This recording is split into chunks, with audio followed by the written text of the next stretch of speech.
ਆਦਾਬ ਤੇ ਸਤਿ ਸ਼੍ਰੀ ਅਕਾਲ। ਤੁਸੀਂ ਜੁੜੇ ਹੋਏ ਹੋ ਪੰਜਾਬੀ ਰੇਡੀਓ USA ਦੇ ਨਾਲ। ਪੰਜਾਬੀ ਰੇਡੀਓ USA ਦੇ ਨੈਸ਼ਨਲ ਅਤੇ ਇੰਟਰਨੈਸ਼ਨਲ ਰੇਡੀਓ ਨੈਟਵਰਕ ਦੇ ਨਾਲ ਸਾਡੇ ਸਭ ਡਿਜੀਟਲ ਪਲੇਟਫਾਰਮ ਜਿਵੇਂ Facebook, YouTube, Instagram ਅਤੇ TikTok ਤੇ ਸਭ ਇਕਰੇ ਤੇ ਸੁਣਨ ਵਾਲਿਆਂ ਨੂੰ ਅਪਡੇਟ ਪਾਕਿਸਤਾਨ 'ਚ ਜੀ ਆਇਆਂ ਨੂੰ ਆਖਦੇ ਹਾਂ। ਮੈਂ ਹਾਂ ਆਪ ਸਭ ਦੇ ਨਾਲ ਮੌਜੂਦ परवीन मसूद ਤੇ ਮੇਰੇ ਨਾਲ ਸਾਥ ਦੇਣ ਲਈ ਮੌਜੂਦ ਨੇ ਮਸੂਦ ਬੱਲੀ ਜੀ। ਮਸੂਦ ਜੀ ਆਇਆਂ। ਬਹੁਤ ਧੰਨਵਾਦ ਪ੍ਰਵੀਨ। ਮੇਰੇ ਵੱਲੋਂ ਵੀ ਸਭ ਦਰਸ਼ਕਾਂ ਨੂੰ, ਸਭ ਸਰੋਤਿਆਂ ਨੂੰ ਦੋਵੇਂ ਹੱਥ ਜੋੜ ਕੇ ਸਲਾਮ ਆਦਾਬ ਸਤਿ ਸ਼੍ਰੀ ਅਕਾਲ। ਅੱਜ ਦੇ ਅਪਡੇਟ ਪਾਕਿਸਤਾਨ 'ਚ ਆਪ ਸਭ ਦਾ ਬੜਾ ਨਿੱਘਾ ਜਿਹਾ ਸਵਾਗਤ ਹੈ ਪੰਜਾਬੀ ਰੇਡੀਓ USA ਦੇ ਫ੍ਰੈਸਨੋ ਕੈਲੀਫੋਰਨੀਆ ਸਟੂਡੀਓਜ਼ ਤੋਂ। ਅੱਜ ਜਦੋਂ ਅਮਰੀਕਾ ਦੇ ਵਿੱਚ 19 ਅਗਸਤ 2026 ਦਾ ਦਿਨ ਡੁੱਬ ਚੁੱਕਿਆ ਔਰ ਪਾਕਿਸਤਾਨ 'ਚ 20 ਅਗਸਤ ਸਾਲ 2026 ਹੋ ਚੁੱਕੀ ਹੈ। ਆਪ ਸਭ ਨੂੰ ਪਾਕਿਸਤਾਨ ਦੇ ਨਾਲ ਜੁੜੀਆਂ ਵੱਡੀਆਂ ਖਬਰਾਂ ਦੇ ਇਸ ਬੁਲਟਨ 'ਚ ਜੀ ਆਇਆਂ ਨੂੰ ਕਹਿੰਦੇ ਆ। ਇਹ ਖਬਰਾਂ ਤੁਸੀਂ 5 ਦਿਨ ਹਫਤੇ 'ਚ ਮੰਡੇ ਟੂ ਫਰਾਈਡੇ ਪਾਕਿਸਤਾਨ ਤੋਂ ਔਰ ਬਾਕੀ ਕਹਿ ਲਵੋ ਕਿ ਪਾਕਿਸਤਾਨ ਦੇ ਸਮਾਜ ਦੇ ਨਾਲ ਜੁੜੇ ਜਿਹੜੇ ਮਾਮਲੇ ਨੇ ਉਹਨਾਂ ਦੇ ਬਾਰੇ ਜਾਣਕਾਰੀ ਪ੍ਰਾਪਤ ਕਰਦੇ ਜੇ। ਅਮਰੀਕਾ ਮੌਜਬ ਮੰਡੇ ਟੂ ਫਰਾਈਡੇ ਔਰ ਪਾਕਿਸਤਾਨ ਇੰਡੀਆ ਮੌਜਬ ਟਿਊਜ਼ਡੇ ਟੂ ਸੈਟਰਡੇ ਇਹ ਖਬਰਾਂ ਲੈ ਕੇ ਅਸੀਂ ਹਾਜ਼ਰ ਹੁੰਨੇ ਆ। ਤੇ ਜੇ ਇਹਨਾਂ ਖਬਰਾਂ ਨੂੰ ਸਪਾਂਸਰ ਕਰਨਾ ਹੋਵੇ ਤਾਂ ਸਾਡਾ ਟੈਲੀਫੋਨ ਨੰਬਰ ਹੈ ਜੀ 408 272 5200 4082725200। ਵਾਦੀਆਂ ਖਬਰਾਂ ਲੈ ਅਮਰੀਕੀ ਸਫੀਰ ਦੀ ਫੌਰਨ ਆਫਿਸ ਤਲਬੀ ਤੇ ਪਾਕਿਸਤਾਨ ਦਾ ਸਖਤ ਸਰਕਾਰੀ एहतजाज। ਵਜ੍ਹਾ ਇੰਡੀਆ 'ਚ ਅਮਰੀਕੀ ਸਫੀਰ ਦਾ ਕਸ਼ਮੀਰ ਬਾਰੇ ਬਿਆਨ। ਮਾਮਲਾ ਕੀ ਹੈ? ਮਾਮਲਾ ਜੀ ਇਹ ਭਖਿਆ ਇਹ ਹੈ ਕਿ 2020 ਚ ਇੰਡੀਆ ਚਾਈਨਾ ਝੜਪਾਂ ਹੋਈਆਂ, 25 ਚ ਪਾਕਿਸਤਾਨ ਇੰਡੀਆ ਦਾ ਜਿਹੜਾ ਯੁੱਧ ਮਚਿਆ।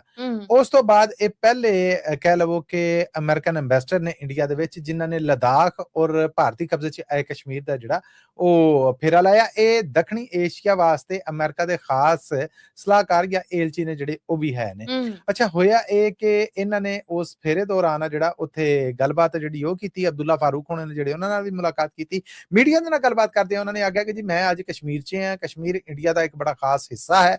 ਮੈਂ ਪਹਿਲੀ ਵਾਰ ਇੱਥੇ ਆਇਆ ਔਰ ਇਹ ਬਹੁਤ ਖੂਬਸੂਰਤ ਥਾਂ ਹੈ। ਇੱਥੇ ਆ ਕੇ ਮੈਨੂੰ ਵੇਖ ਕੇ ਬੜੀ ਖੁਸ਼ੀ ਹੋਈ। ਸਾਡੀ ਇਹ ਮੁਲਾਕਾਤ ਵੀ ਚੰਗੀ ਰਹੀ। ਕੁਝ ਮਾਮਲਿਆਂ ਦੇ ਵਿੱਚ ਗੱਲਬਾਤ ਅੱਗੇ ਵੀ ਵਧੀ ਹੈ। ਅਸੀਂ ਵਾਸ਼ਿੰਗਟਨ ਔਰ ਨਵੀਂ ਦਿੱਲੀ ਵਿਚਕਾਰ ਜਿਹੜੇ ਮਾਮਲੇ ਨੇ ਉਹਨਾਂ ਨੂੰ ਅੱਗੇ ਟੋਰਾਂਗੇ। ਜਿਹੜੀਆਂ ਸਫਰੀ ਸਹੂਲਤਾਂ ਲੋਕਾਂ ਵੱਲੋਂ, ਇੰਤਜ਼ਾਮੀਆਂ ਵੱਲੋਂ, ਸਰਕਾਰ ਵੱਲੋਂ ਪ੍ਰਬੰਧ ਕੀਤੇ ਗਏ ਨੇ ਇਹ ਇਸ ਕਾਬਲ ਹੈ ਨੇ ਕਿ ਅਸੀਂ ਕੁਝ ਲਚਕ ਜਿਹੜੀ ਉਹ ਵਿਖਾਈਏ। ਮਾਮਲਾ ਤੇ ਹੋ ਗਿਆ। ਹੁਣ ਗੌਰ ਹੋਣਾ ਦੇ ਇਸ ਬਿਆਨ ਤੋਂ ਬਾਅਦ ਪਾਕਿਸਤਾਨ ਨੇ ਪਾਕਿਸਤਾਨ 'ਚ ਕੰਮ ਕਰਦੀ ਅਮਰੀਕਨ ਜਿਹੜੀ ਐਂਬੈਸਡਰ ਆ ਉਹਨੂੰ ਤਲਬ ਕੀਤਾ। ਫਿਰ ਅਮਰੀਕਨ ਐਮਬੈਸੀ ਤੋਂ ਇੱਕ ਆਲਾ ਜ਼ਿੰਮੇਦਾਰ ਜਿਹੜਾ ਪਾਕਿਸਤਾਨੀ ਫਾਰਨ ਆਫਿਸ ਗਿਆ। ਪਾਕਿਸਤਾਨ ਦਾ ਦੋ ਟੋਕ ਲਫ਼ਜ਼ਾਂ ਦੇ ਵਿੱਚ ਸਖਤ एहतजाज ਸੀਗਾ ਔਰ ਸਖਤ एहतजाज ਇਹ ਸੀਗਾ ਕਿ ਜੀ ਇਹ ਗੱਲ ਸਰਾਸਰ ਗਲਤ ਹੈ। ਇਹ ਜਿਹੜਾ ਆਖਿਆ ਗਿਆ ਹੈ ਕਿ ਕਸ਼ਮੀਰ ਭਾਰਤ ਦਾ ਬੜਾ ਖੂਬਸੂਰਤ ਔਰ ਹਿੱਸਾ ਹੈ ਔਰ ਬੜਾ ਮਰਕਜ਼ੀ ਹਿੱਸਾ ਹੈ।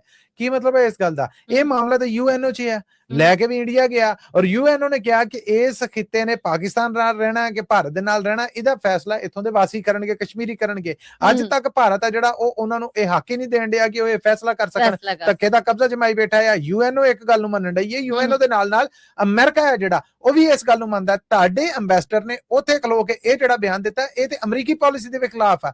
ਨਾਲ ਹੀ ਇਹ ਆਖਿਆ ਗਿਆ ਕਿ ਅਸੀਂ ਇਸ ਬਿਆਨ ਨੂੰ ਸਿਰੇ ਤੋਂ ਰੱਦ ਕਰਨੇ ਆ, ਰਿਜੈਕਟ ਕਰਨੇ ਆ। ਇਹਦੇ ਤਾਰੀਖੀ ਹਕੀਕਤਾਂ ਨੇ ਜਿਹੜੀਆਂ ਉਹਦੇ ਤੋਂ ਉਹ ਬੰਦਾ ਨਾ ਵਾਕਿਫ ਸੀਗਾ ਤੇ ਜਾਂ ਫਿਰ ਉਹਨੇ ਜਾਣ ਬੁੱਝ ਕੇ ਇੰਡੀਆ ਦੇ ਵਿੱਚ ਜਾ ਕੇ ਇਹ ਬਿਆਨ ਜਿਹੜਾ ਦਿੱਤਾ ਹੈ ਇਹ ਸਫਾਰਤੀ ਧੱਜੀਆਂ ਉਡਾਈਆਂ ਨੇ। ਇਹ ਪਾਕਿਸਤਾਨ ਦੇ ਨਾਲ ਸਿੱਧੀ ਦੁਸ਼ਮਣੀ ਦੇ ਇਸ਼ਾਰੇ ਨੇ ਜਿਹੜੇ ਉਹ ਨੇ। ਲਫ਼ਜ਼ ਦੁਸ਼ਮਣੀ ਤਾਂ ਨਹੀਂ ਜਾਂ ਮੁਖਾਲਫਤ ਇਹ ਵਰਤਿਆ ਹੋਏਗਾ। ਇਸ ਤੋਂ ਬਾਅਦ ਫਿਰ ਆਖਿਆ ਗਿਆ ਕਿ ਜੀ ਇਸ एहतजाज ਦੇ ਨਾਲ ਅਸੀਂ ਇਹ ਵੀ ਕਹਿਣਾ ਚਾਹੁੰਦੇ ਹਾਂ ਕਿ ਮਈ 2025 ਚ ਜਦੋਂ ਪਾਕਿਸਤਾਨ ਔਰ ਇੰਡੀਆ ਦੀ ਆਪਸ ਵਿੱਚ ਝੜਪ ਹੋਈ, ਕੋਈ ਦਿਨ ਚੱਲਦੀ ਰਹੀ, ਉਦੋਂ ਡੋਨਾਲਡ ਟਰੰਪ ਹੋਣਾ ਨੇ ਆਖਿਆ ਸੀਗਾ ਕਿ ਕਸ਼ਮੀਰ ਦੇ ਮੁੱਦੇ ਦੇ ਉੱਤੇ ਮੈਂ ਦੋਵੇਂ ਮੁਲਕਾਂ ਦਾ ਵਿਚੋਲਾ ਬਣ ਕੇ ਤੇ ਮੈਂ ਇਹਨਾਂ ਦੀ ਗੱਲਬਾਤ ਸਲਾਹ ਕਰਕੇ ਸਿਰੇ ਲਾ ਦਿੰਦਾ। ਪਾਕਿਸਤਾਨ ਨੇ ਆਖਿਆ ਕਿ ਹਾਂਜੀ ਜੀ ਮੈਂ ਬਿਲਕੁਲ ਤਿਆਰ ਹਾਂ। ਭਾਰਤ ਨੇ ਉਦੋਂ ਜਵਾਬ ਨਾ ਦਿੱਤਾ। ਉੱਥੇ ਤਾਂ ਤੁਹਾਡਾ ਸਫੀਰ ਹੈ ਜਿਹੜਾ ਇਹ ਬਿਆਨ ਦੇਣ ਡਿਆ ਇਹ ਸਾਨੂੰ ਨਹੀਂ ਪੁੱਗਦੇ। ਸੋ ਪਾਕਿਸਤਾਨ ਨੇ ਇਹ ਚੰਗਾ एहतजाज ਕੀਤਾ ਔਰ ਇਹ एहतजाज ਪ੍ਰਵੀਨ ਹੈ ਉਸ ਵੇਲੇ ਸਾਹਮਣੇ ਆਇਆ ਜਦੋਂ ਪਾਕਿਸਤਾਨ ਦੀ ਗੁੱਡੀ ਚੜੀ ਪਈ ਹੈ। ਅਮਰੀਕਾ ਦੇ ਚੰਗੇ ਕਾਗਜ਼ਾਂ ਦੇ ਵਿੱਚ ਸੀਗਾ। ਭਾਰਤ ਆ ਜਿਹੜਾ ਉਹ ਵੇਖਣ ਡਿਆ ਸੀਗਾ ਕੋਈ ਰਾਹ ਲੱਭੇ, ਪਰ ਉਤੋਂ ਇਹੋ ਜਿਹਾ ਬਿਆਨ ਹੋਣਾ ਪਾਕਿਸਤਾਨ ਲਈ ਕਿਸੇ ਸਫਾਰਤੀ ਮਾਮਲੇ ਦੇ ਵਿੱਚ ਧਮਾਕੇ ਤੋਂ ਘੱਟ ਨਹੀਂ ਹੈ ਜੀ। ਇਮਰਾਨ ਖਾਨ ਨੂੰ ਜੇਲ੍ਹ ਚੋਂ ਅਲ-ਸ਼ਫਾ ਹਸਪਤਾਲ ਲਿਜਾਣ ਵਾਲੇ ਮਾਮਲੇ ਨੂੰ ਸਰਕਾਰ ਨੇ ਚੈਲੰਜ ਕਰ ਦਿੱਤਾ ਹੈਗਾ। ਜੀ ਬਿਲਕੁਲ। ਕਮਿਸ਼ਨਰ ਇਸਲਾਮਾਬਾਦ ਰਾਹੀਂ ਪਾਕਿਸਤਾਨ ਦੀ ਫੈਡਰਲ ਸਰਕਾਰ ਨੇ ਇਹਨੂੰ ਇਸਲਾਮਾਬਾਦ 'ਚ ਚੈਲੰਜ ਕਰਤਾ ਹੈ ਔਰ ਆਖਿਆ ਹੈ ਕਿ 18 ਅਗਸਤ ਨੂੰ ਆਲਾ ਅਦਾਲਤ ਜਿਹੜਾ ਫੈਸਲਾ ਦਿੱਤਾ ਹੈ ਉਹਦੇ 'ਚ ਆਪਣੇ ਅਖਤਿਆਰਾਂ ਦੀ ਉਲੰਘਣਾ ਜਿਹੜੀ ਉਹ ਕੀਤੀ ਹੈ। ਕਮਿਸ਼ਨਰ ਵੱਲੋਂ ਜਿਹੜੀ ਇਹਦੇ 'ਚ ਕਹਿ ਲਵੋ ਕਿ ਅਰਜ਼ੀ ਦੇ ਵਿੱਚ ਬੋਲ ਵਰਤੇ ਗਏ ਨੇ। ਚੀਫ ਕਮਿਸ਼ਨਰ ਇਸਲਾਮਾਬਾਦ ਨੇ ਸੁਪਰੀਮ ਕੋਰਟ ਰੂਲਸ 2025 ਦੇ ਤਹਿਤ ਇਹ ਅਰਜ਼ੀ ਜਿਹੜੀ ਦਾਇਰ ਕੀਤੀ ਹੈ ਔਰ ਆਖਿਆ ਹੈ ਕਿ ਇਹਦੇ 'ਚ ਮੇਰੀ ਤਲਬੀ ਵੀ ਕੀਤੀ ਜਾਏ। ਬੇਸ਼ੱਕ ਮੈਂ ਇਹਦੇ 'ਚ ਉਹ ਫਰੀਕ ਨਹੀਂ ਗਿਆ ਹੈ ਕਿ ਜਿਹਦਾ ਕੋਈ ਨੁਕਸਾਨ ਹੋਣ ਡਿਆ ਹੋਏ, ਪਰ ਜਦੋਂ ਮੈਨੂੰ ਫਰੀਕ ਨਹੀਂ ਬਣਾਇਆ ਗਿਆ ਔਰ ਮੇਰੇ ਮਾਮਲਾ ਜਿਹੜੇ ਮੇਰੀ ਜ਼ਿੰਮੇਵਾਰੀ ਦੇ ਨਾਲ ਜੁੜੇ ਨੇ ਉਹਨਾਂ ਤੇ ਅਸਰ ਪਏਗਾ ਤੇ ਫਿਰ ਮੈਂ ਫਰੀਕ ਬਣ ਜਾਵਾਂਗਾ। ਨਾਲ ਹੀ ਆਖਿਆ ਗਿਆ ਹੈ ਕਿ ਮੈਂ ਇਸ ਅਰਜ਼ੀ ਰਾਹੀਂ ਇਹ ਕਹਿਣਾ ਚਾਹੁੰਦਾ ਹਾਂ ਕਿ 2023 ਦੇ ਵਿੱਚ ਜਦੋਂ ਐਡੀਸ਼ਨਲ ਸੈਸ਼ਨ ਜੱਜ ਨੇ 3 ਸਾਲਾਂ ਦੀ ਕੈਦ ਸੁਣਾਈ ਤੇ ਉਸ ਤੋਂ ਬਾਅਦ ਇੱਕ ਅਪੀਲ ਦਾਇਰ ਹੋਈ। ਇਸ ਅਪੀਲ ਤੋਂ ਬਾਅਦ 12 ਮਾਰਚ 2026 ਨੂੰ ਇਸਲਾਮਾਬਾਦ ਹਾਈ ਕੋਰਟ ਨੇ ਹਸਪਤਾਲ 'ਚ ਇਲਾਜ ਦੀ ਇਸ ਅਰਜ਼ੀ ਨੂੰ ਰੱਦ ਕਰ ਦਿੱਤਾ। ਸੁਪਰੀਮ ਕੋਰਟ ਆਫ ਪਾਕਿਸਤਾਨ ਨੇ ਇਹਦੇ ਉੱਤੇ ਹੈ ਜਿਹੜੀ ਉਹ ਪੜਚੋਲ ਕਰਨ ਦੀ ਬਜਾਏ, ਜਾਂਚ ਕਰਨ ਦੀ ਬਜਾਏ ਦਾਇਰ ਹੋਈਆਂ ਅਰਜ਼ੀਆਂ ਨੂੰ ਸੁਣਵਾਈ ਲਈ ਮਨਜ਼ੂਰ ਕੀਤਾ ਔਰ ਪਹਿਲੀ ਸੁਣਵਾਈ ਦੇ ਉੱਤੇ ਉਹਨਾਂ ਨੇ ਸਰਕਾਰੀ ਜਵਾਬ ਜਿਹੜਾ ਉਹ ਮੁਖਾਲਫਤ ਹਮਾਇਤ ਜਿਹੜੀ ਉਹਦੇ ਤੋਂ ਬਿਨਾਂ ਹੀ ਇਹ ਹੈ ਜਿਹੜਾ ਇਹ ਹੁਕਮ ਦੇ ਦਿੱਤਾ ਜੋ ਕਿ ਅਦਾਲਤੀ ਇਖਤਿਆਰਾਂ ਦੇ ਬਿਲਕੁਲ ਖਿਲਾਫ ਹੈ, ਉਲੰਘਣਾ ਕੀਤੀ ਗਈ ਹੈ। ਸੋ ਮੈਂ ਇਹ ਕਹਿਣਾ ਹੈ ਕਿ ਇਮਰਾਨ ਖਾਨ ਨੂੰ ਜੇਲ੍ਹ ਚੋਂ ਹਸਪਤਾਲ ਅਪਣਾਉਣ ਲਈ ਜਿਹੜਾ ਅਦਾਲਤੀ ਹੁਕਮ ਦਿੱਤਾ ਗਿਆ ਹੈ ਇਹਨੂੰ ਸੁਪਰੀਮ ਕੋਰਟ ਦੇ ਇਖਤਿਆਰ, ਅਸੂਲ, ਜ਼ਾਬਤੇ, ਹੱਦਾਂ ਨੇ ਜਿਹੜੀਆਂ ਉਹਨਾਂ ਦੇ ਵਿੱਚ ਰਹਿ ਕੇ ਇੱਕ ਵਾਰ ਵੇਖਿਆ ਜਾਏ, ਕਿਉਂਕਿ ਜੇਲ੍ਹ ਦੇ ਅੰਦਰ ਹੋਰ ਵੀ ਬਹੁਤ ਸਾਰੇ ਕੈਦੀ ਮੌਜੂਦ ਨੇ ਔਰ ਜਦੋਂ ਜੇਲ੍ਹ ਚੋਂ ਕਿਸੇ ਕੈਦੀ ਨੂੰ ਹਸਪਤਾਲ ਲਿਜਾਇਆ ਜਾਂਦਾ ਤੇ ਉਹਦੇ ਵਾਸਤੇ ਪਹਿਲਾਂ ਪ੍ਰਬੰਧ ਕੀਤਾ ਜਾਂਦਾ, ਉਹਦਾ ਇਲਾਜ ਸਰਕਾਰੀ ਖਰਚੇ ਤੇ ਹੁੰਦਾ ਆ। ਇਮਰਾਨ ਖਾਨ ਨੂੰ ਇਹ ਜਿਹੜਾ ਰਿਲੀਫ ਦਿੱਤਾ ਜਾ ਰਿਹਾ ਹੈ ਇਹਦੇ ਲਈ ਮੁਲਕੀ ਕਾਨੂੰਨ ਦੇ ਅੰਦਰ ਕਿਸੇ ਕਿਸਮ ਦੀ ਕੋਈ ਗੁੰਜਾਇਸ਼ ਮੌਜੂਦ ਨਹੀਂ। ਯਾਦ ਰੱਖੋ ਸੁਪਰੀਮ ਕੋਰਟ ਪਾਕਿਸਤਾਨ ਦੀ ਸਭ ਤੋਂ ਆਲਾ ਅਦਾਲਤ ਦੇ ਜੱਜਾਂ ਨੂੰ ਇਹ ਸਬਕ ਕੌਣ ਪੜ੍ਹਾ ਰਿਹਾ ਹੈ? Chief commissioner Islamabad. ਸੋ ਇਹ ਅਰਜ਼ੀ ਹੁਣ ਸੁਣਵਾਈ ਲਈ ਮਨਜ਼ੂਰ ਹੁੰਦੀ ਹੈ ਜਾਂ ਨਹੀਂ, ਲੇਕਿਨ ਹੁਕੂਮਤ ਫਿਲਹਾਲ ਇਹਨੂੰ ਦਾਇਰ ਕਰ ਦਿੱਤਾ ਹੈ ਜੀ। ਇਸਲਾਮਾਬਾਦ 'ਚ ਇੱਕ ਹੋਰ ਛਾਪਾ, ਇੱਕ ਹੋਰ ਕਾਲ ਸੈਂਟਰ ਫੜਿਆ ਗਿਆ ਹੈ। ਇੱਕ ਵਾਰੀ ਫੇਰ 275 ਗੈਰ ਮੁਲਕੀ ਗ੍ਰਿਫਤਾਰ ਹੋਏ। ਰੌਣਕਾਂ ਨਹੀਂ ਲੱਗੀਆਂ ਜੀ, ਮੈਂ ਸੈਂਚਰੀਆਂ ਤੋਂ ਉੱਤੇ ਗਿਣਤੀਆਂ ਜਾਣਦੀਆਂ ਔਰ ਕਹਿੰਦੇ ਇਸ ਕਾਲ ਸੈਂਟਰ ਦੇ ਵਿੱਚੋਂ ਵੀ ਆ ਜਿਹੜੇ ਉਹ ਫੜੇ ਗਏ ਲੋਕ ਨੇ ਜਿਹੜੇ ਉਹ ਜਾਲੀ ਕਾਲ ਸੈਂਟਰ ਦੇ ਨਾਲ ਗੈਰ ਇਖਲਾਕੀ ਫਿਲਮਾਂ ਨੇ ਜਿਹੜੀਆਂ ਉਹ ਬਣਾਉਣ ਦੇ ਧੰਦੇ ਦੇ ਵਿੱਚ ਰੁੱਝੇ ਪਏ ਸਨ। ਪ੍ਰਵੀਨ ਦੱਸਿਆ ਗਿਆ ਕਿ ਜਿਹੜੇ 200 ਇਹ ਪਹਿਲਾਂ ਦੇ ਦੱਸਦਾ ਕਿ FIA ਫੈਡਰਲ ਇਨਵੈਸਟੀਗੇਸ਼ਨ ਅਥਾਰਟੀ ਉਹਨਾਂ ਦਾ ਜਿਹੜਾ ਸਿਸਟਰ ਆਰਗੇਨਾਈਜੇਸ਼ਨ ਹੈ NCCIA national crime control investigation authority, ਇਹਨਾਂ ਦਾ ਸਾਂਝਾ ਛਾਪਾ ਆ। ਇਸ ਸਾਂਝੇ ਛਾਪੇ ਦੇ ਵਿੱਚ ਇਹ ਜਿਹੜੇ 275 ਗੈਰ ਮੁਲਕੀ ਗ੍ਰਿਫਤਾਰ ਹੋਏ ਨੇ ਇਹਨਾਂ 'ਚ ਸਭ ਤੋਂ ਬਹੁਤੀ ਗਿਣਤੀ ਹੈ ਜਿਹੜੀ ਉਹ ਚਾਈਨੀਜ਼ ਦੀ ਹੈ।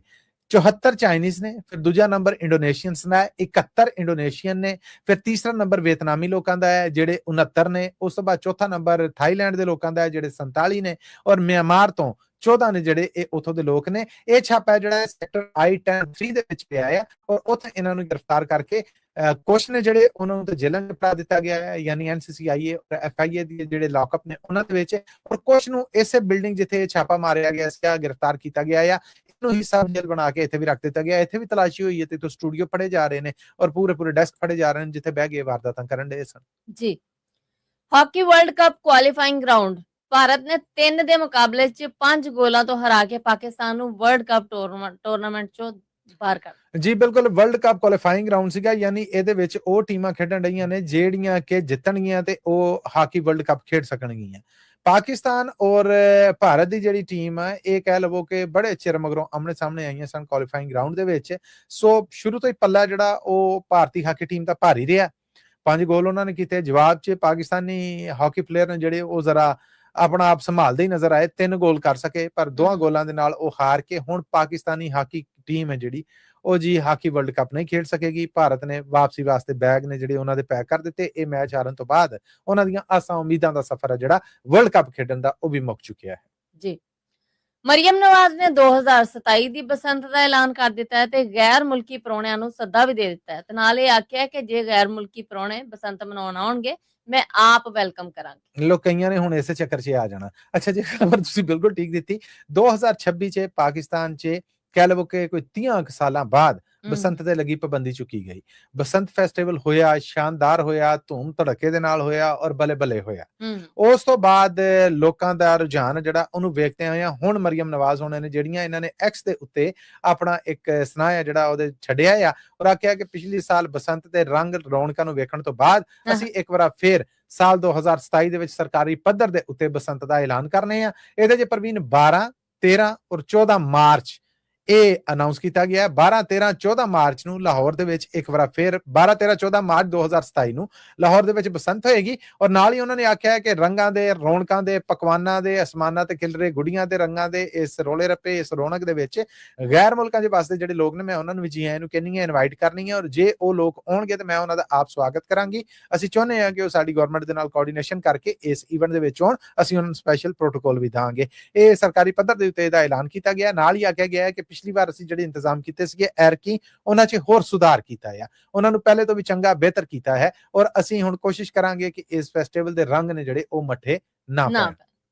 ਜੀ ਮਸੂਦ, ਇਹਦੇ ਨਾਲ ਹੀ ਅਸੀਂ ਆਪਣੇ ਸਰੋਤਿਆਂ ਕੋਲ ਲੈਣੀ ਇਜਾਜ਼ਤ, ਪਰ ਜਾਣ ਤੋਂ ਪਹਿਲੇ ਉਹੀ ਗੱਲ ਜਿਹੜੀ ਜਾਂਦੇ ਕਰਨੇ ਹੁੰਦੇ ਆ। ਇਹ ਖਬਰਾਂ ਤੁਸੀਂ ਪੰਜਾਬੀ ਰੇਡੀਓ USA ਦੇ ਨੈਸ਼ਨਲ ਔਰ ਇੰਟਰਨੈਸ਼ਨਲ ਰੇਡੀਓ ਨੈਟਵਰਕ ਦੇ ਨਾਲ ਸਾਡੇ ਡਿਜੀਟਲ ਪਲੇਟਫਾਰਮ ਜਿਨ੍ਹਾਂ 'ਚ ਪੰਜਾਬੀ ਰੇਡੀਓ USA ਦਾ ਫੇਸਬੁੱਕ ਹੈ, YouTube ਹੈ, ਇੰਸਟਾਗ੍ਰਾਮ ਹੈ, ਉਹਨਾਂ ਤੇ ਵੇਖ ਵੀ ਸਕਦੇ ਜੀ। ਹਫਤੇ 5 ਦਿਨ ਮੰਡੇ ਟੂ ਫਰਾਈਡੇ ਅਮਰੀਕਾ ਮੁਜਬ ਔਰ Tuesday to Saturday Pakistan India ਮੁਜਬ ਇਹ ਖਬਰਾਂ ਅਸੀਂ ਲੈ ਕੇ ਤੁਹਾਡੇ ਰੂਬਰੂ ਹਾਜ਼ਰ ਹੁੰਨੇ ਆ। ਪਾਕਿਸਤਾਨ ਦੇ ਨਾਲ ਜੁੜੀਆਂ ਇਹਨਾਂ ਗੈਰ ਜਾਨਬਦਾਰ ਖਬਰਾਂ ਨੂੰ ਜੇ ਤੁਸੀਂ ਸਮਝਦੇ ਜੇ ਕਿ ਤੁਹਾਡੇ ਕੰਮਕਾਰ, ਕਾਰੋਬਾਰ, ਵਪਾਰ ਦੇ ਵਧਾ ਲਈ ਫਾਇਦਾਮੰਦ ਸਾਬਤ ਹੋ ਸਕਦੇ ਆ ਤੇ ਸਪਾਂਸਰ ਕਰਨਾ ਚਾਹੀਦਾ ਹੈ ਤੇ ਸਪਾਂਸਰਸ਼ਿਪ ਲਈ ਸਾਡਾ ਟੈਲੀਫੋਨ ਨੰਬਰ ਹੈ ਜੀ 408 272 5200 4082725200। ਇਹਦੇ ਨਾਲ ਹੀ ਅਪਡੇਟ ਪਾਕਿਸਤਾਨ ਦੇ ਵਿੱਚ ਸਾਨੂੰ ਦਿਓ ਇਜਾਜ਼ਤ। ਅਗਲੇ ਅਪਡੇਟ ਪਾਕਿਸਤਾਨ ਤੱਕ ਲਈ ਮੇਰਾ ਤੁਹਾਡਾ ਸਾਡਾ ਸਾਰਿਆਂ ਦਾ ਰੱਬ ਰਾਖਾ।